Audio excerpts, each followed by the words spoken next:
Alhamdulillahillazi hadana lihaza wa ma kunna linahtadiya laula an hadanallah. Wassalatu wassalamu ala sayyidina Muhammad ibn Abdillah wa ala alihi wa ashabihi wa man tabi'ahum bi ihsanin ila yaumil qiyamah. Asyhadu an la ilaha illallah wahdahu la syarikalah wa asyhadu anna sayyidana wa nabiyyana Muhammadan abduhu wa rasuluhu la nabiyya ba'dah. Allahumma shalli wa sallim wa barik wa karim wa azim ala sayyidina Muhammad wa ala alihi wa ashabihi sholatan wa salaman tasliman katsira, amma ba'du. Faya ibadallah, usikum wa nafsi bitaqwallahi faqad fazal muttaqun wa husukum wa nafsi ala ta'atillahi wa ta'ati rasulihi fi kulli waqtin la'allakum tuflihun. Qala Allah ta'ala fi kitabihil karim wa huwa asdaqul qailin. A'udzu billahi minasyaitonir rajim. Bismillahirrahmanirrahim. Ya ayyuhalladzina amanu taqullaha wa qulu qawlan sadida yuslih lakum a'malakum wa yaghfir lakum dzunubakum wa may yuti'illaha wa rasulahu faqad faza fawzan 'azima. Shadaqallahul 'azim wa shadaqa rasulul habibul karim wa nahnu ala zalika minasyahidin. Hadirin jamaah salat Jumat yang dirahmati Allah Subhanahu wa taala. Marilah kita senantiasa meningkatkan rasa syukur kita kepada Allah Subhanahu wa taala. Termasuk pada siang hari ini kita panjatkan puji syukur kita kepada Allah Subhanahu wa taala yang sedalam-dalamnya atas anugerah, nikmat, karunia yang telah Allah berikan kepada kita. Mudah-mudahan dengan terus meningkatkan rasa syukur kita kepada Allah Subhanahu wa taala, Allah berikan tambahan nikmat kepada kita, baik nikmat lahir maupun nikmat batin, baik di dunia ini maupun di akhirat kelak. Amin ya rabbal alamin. Shalawat beserta salam semoga tercurah selamanya atas junjungan kita Nabi besar Muhammad sallallahu alaihi wasallam, juga kepada seluruh keluarganya, para sahabat-sahabatnya, para tabi'in, para tabi'in sampai kepada kita. Mudah-mudahan bisa istiqomah menjalankan sunnah-sunnah beliau sehingga kelak di akhirat mendapatkan syafaatnya. Amin ya rabbal alamin. Hadirin jamaah salat Jumat yang dirahmati Allah Subhanahu wa taala. Khatib wasiat kepada diri pribadi khususnya, umumnya kepada hadirin jamaah salat Jumat semuanya. Marilah kita senantiasa berusaha untuk meningkatkan kualitas iman dan takwa kita kepada Allah Subhanahu wa taala. Termasuk di dalam menyikapi umur kita, di mana kita sekarang masih di dalam suasana tahun baru Hijriah 1448, masih berada di bulan Muharram. Saatnya kita untuk muhasabah, untuk introspeksi diri, sudah sejauh mana kita memanfaatkan usia kita, umur kita dalam pengabdian kepada Allah Subhanahu wa taala. Rasulullah SAW pernah bersabda, khairun nas man tula umruhu wa hasuna amaluhu wa syarrun nas man tula umruhu wa sayya amaluhu. Sebaik-baiknya manusia adalah manusia yang diberi umur panjang dan bagus pula amalnya. Semakin tua semakin arif, semakin tua semakin bijaksana, semakin tua semakin rajin ibadahnya. Itulah sebaik-baiknya manusia. Wa syarrun nas man tula umruhu wa sayya amaluhu. Dan sejelek-jeleknya manusia yaitu yang diberikan umur panjang tapi amalnya makin jelek.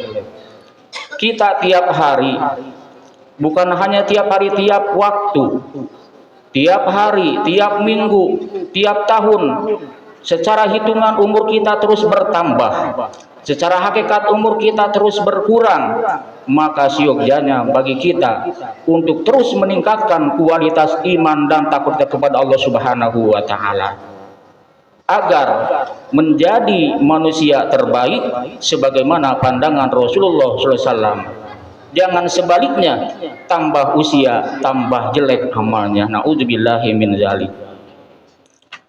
Al-Quran pula sudah mensinyalir di dalam surat Al-Fatir, Allah Subhanahu wa taala telah menjelaskan summa awrasnal kitabal ladzina safaina min ibadina.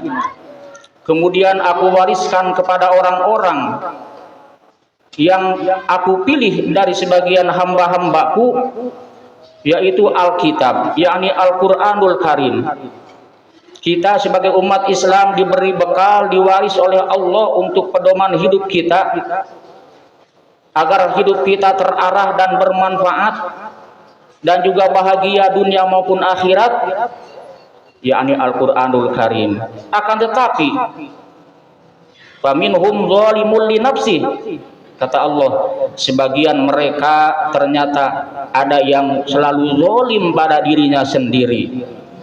Dalam tafsir dijelaskan, Ibnu Abbas menafsirkan bahwa orang yang zalim terhadap dirinya yaitu yang selalu melakukan dosa-dosa besar, berjudi tanpa henti, berzina tidak pernah berhenti, melakukan dosa-dosa besar tanpa ada penyesalan dan pertobatan, maka itulah orang yang termasuk zalim pada dirinya sendiri. Di dalam tafsir Jalalain, yang dimaksud orang yang zalim terhadap dirinya sendiri yaitu orang yang tidak pernah melakukan amal kebaikan. Berarti kesimpulannya kalau digabungkan dua tafsir tersebut, orang yang zalim terhadap dirinya sendiri, orang yang banyak melakukan maksiat tetapi meninggalkan ibadah. Mudah-mudahan kita tidak termasuk orang-orang golongan tersebut. Allah Subhanahu wa taala telah menjelaskan dalam ayat lain, inna a'tadna lizolimina naro. Aku atau kami sudah menyiapkan neraka bagi orang-orang yang zalim ketika melakukan maksiat, ketika meninggalkan perintah Allah, meninggalkan sholat, meninggalkan puasa, meninggalkan zakat, meninggalkan haji padahal mampu, atau melakukan dosa-dosa besar, zina, judi, korupsi, penganiayaan yang lainnya. Pada hakikatnya itu adalah termasuk zalim terhadap dirinya sendiri, menganiaya dirinya sendiri. Allah telah menyiapkan bagi orang yang seperti itu yaitu siksaan api neraka. Naudzubillahi min dzalik. Yang kedua, golongan yang kedua, padahal sudah dibekali Al-Quran atau kitab suci, di dalam memanfaatkan umurnya, memanfaatkan hidupnya itu, faminhum muqtasid, firman Allah Subhanahu wa taala, sebagian lagi yaitu orang yang muqtasid. Muqtasid artinya pertengahan, tetapi bukan artinya sederhana. Muqtasid di sini adalah orang yang ibadah dilaksanakan, maksiat pun tidak mau berhenti. Sholat rajin, judi juga rajin, puasa rajin, berbuat kebajikan kepada sesama rajin, tapi kalau ada kesempatan korupsi juga dilakukan. Orang yang seperti ini golongan muqtasid. Orang yang muqtasid seperti ini baru bisa sadar kalau sudah mendapatkan musibah atau celaka. Sehingga orang yang seperti ini di dalam kehidupannya suka diberikan kemegahan oleh Allah Subhanahu wa taala. Di dalam ayat lain Allah berbicara, falamma nasu ma dzikiru bihi fatahna alaihim abwaaba kulli syai'. Apabila mereka melupakan peringatan-peringatan yang telah aku berikan kepada mereka, hatta iza farihu bima utu, sehingga mereka terlena, diberikan jabatan yang tinggi, diberikan pangkat kedudukan yang tinggi, diberikan harta yang melimpah ruah, tetapi mereka gunakan semua itu hanya untuk bersenang-senang, mengikuti hawa nafsunya, bergembira setiap hari, lupa kepada Allah, tidak pernah melaksanakan ibadah kepada Allah, bahkan maksiat pun dilanggar karena banyak segalanya dan punya segalanya. Orang yang seperti ini, kata Allah, akhadnahum baghtatan, akan kami siksa dengan tiba-tiba. Ketika disiksa dengan tiba-tiba, seperti terjadilah musibah kebakaran sampai habis segalanya, terjadilah banjir bandang sampai habis segalanya, terjadilah musibah yang luar biasa sehingga menghabiskan harta bendanya. Mereka, orang-orang yang seperti ini, barulah mereka sadar bahwa mereka itu sudah lalai kepada Allah Subhanahu wa taala. Tetapi sadarnya itu tidak membuat mereka bertobat kepada Allah, tetapi malah putus asa. Orang-orang yang seperti ini adalah termasuk orang-orang yang muqtasid. Artinya dikarenakan mereka dua-duanya jalan, ibadah jalan, maksiat juga tidak pernah berhenti. Oleh karena itu solusinya, seandainya kita tergolong atau termasuk orang-orang yang muqtasid, hendaknya kita selalu evaluasi diri. Termasuk di tahun baru Hijriah ini, marilah kita ada kesempatan sejauh mana kita ibadah kepada Allah dan sejauh mana kita sudah keluar dari aturan-aturan Allah Subhanahu wa taala. Kalau hasilnya ternyata kita lebih baik, maka harus kita tingkatkan. Kalau hasilnya ternyata kita buruk, maka harus diperbaiki dengan cara bertobat kepada Allah Subhanahu wa taala.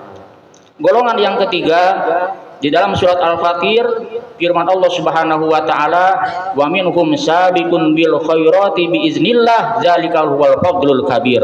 Dan golongan ketiga adalah orang-orang yang selalu bergegas melakukan kebaikan-kebaikan, dan itu atas izin Allah. Mereka itulah yang mendapatkan karunia yang besar dari Allah Subhanahu wa taala. Ketika kita diberikan nikmat panjang umur dan sehat, kemudian dimanfaatkan dengan sebaik-baiknya untuk mengabdi kepada Allah dengan sesungguh-sungguhnya.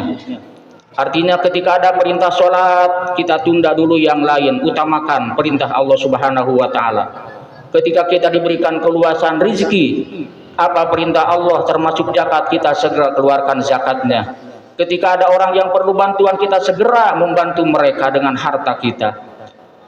Begitu juga apabila kita terpeleset dalam dosa, segera kita bertobat kepada Allah Subhanahu wa taala. Itulah orang-orang yang mendapatkan karunia yang besar dari Allah dan tergolong orang-orang yang sabiqun bil khairat, yaitu selalu terdepan, terdahulu dalam melakukan kebaikan. Hadirin jamaah rahimakumullah, itu saja khutbah yang singkat yang bisa saya sampaikan. Mudah-mudahan ada manfaatnya. Kalau ada keliru atau salah itu dari kekurangan saya pribadi, mohon dibuka pintu maaf yang seluas-luasnya. Semoga Allah selalu membimbing kita dengan hidayah dan taufiknya, sehingga kita semua mendapatkan ridho darinya dari dunia sampai akhirat. Amin ya rabbal alamin. Barakallahu li wa lakum fil Qur'anil azim, wa nafa'ani wa iyyakum bima fihi minal ayati wa dzikril hakim, wa taqabbala minni wa minkum tilawatahu innahu was samiul alim, wastaghfirullahal azim li wa lakum innahu huwal ghafurur rahim.